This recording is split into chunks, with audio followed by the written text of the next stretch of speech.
Mon cinématographe est toujours à Cannes où nous avons découvert la Palme d'Or. Malheureusement, le film n'est pas en compétition. Il s'agit du dernier né des studios Pixar, Vice Versa. Les créateurs de Toy Story et de Monstres et compagnie ont réalisé un pur chef-d'œuvre qui a été applaudi à tout rompre sur la croisette. On est dans la tête d'une petite fille qui s'appelle Riley à travers ses sentiments campés par 5 personnages. Joie, colère, dégoût, peur et tristesse. Ce sont ces émotions qui nous mènent dans cette aventure, mais Riley va avoir un bouleversement dans sa vie.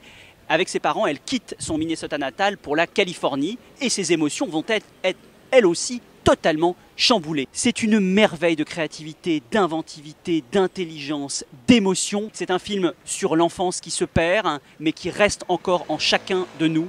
On est à la fois hilar, car les moments drôles sont nombreux, et aussi parfois bouleversés devant tant de finesse. Un seul exemple à vous donner, dans cette aventure incroyable qu'on parcourt avec à la fois émerveillement et émotion, on découvre que les rêves de cette petite fille sont en fait un studio de cinéma. Rien que pour cette idée, c'est un bijou, un trésor. Précipitez-vous, c'est pour les petits et pour les grands. C'est à partir du 24 juin. On ne pensait plus Pixar capable encore d'un tel niveau.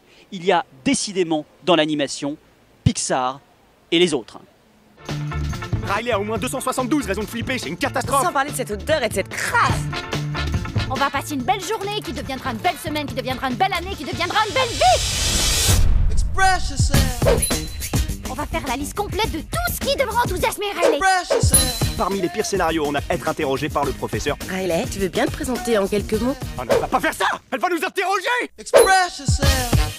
Je suis trop triste pour marcher. Groupe de filles hyper cool à 2 heures. Allons leur parler. Ça va pas la tête, pas question de leur parler. Ce qu'on veut, c'est qu'elles nous aiment. S'enfermer à double tour et hurler le seul gros mot qu'on connaît. Ah ça donne la fritage.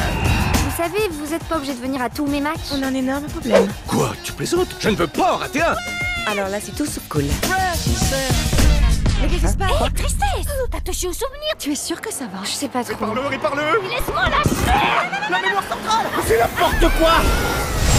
On attendait beaucoup du nouveau film de Denis Villeneuve, Sicario, présenté en compétition. Le réalisateur s'était fait connaître avec Incendie et avait impressionné avec Prisoners. Cette fois, il nous plonge dans les cartels de drogue au Mexique à travers une brigade emmenée par Josh Brolin, Benicio del Toro et Emily Blunt. C'est un film de pure mise en scène qui ringardise soudain tout ce qui se fait actuellement dans le genre. Pas de frénétisme, pas de caméra à l'épaule ostentatoire.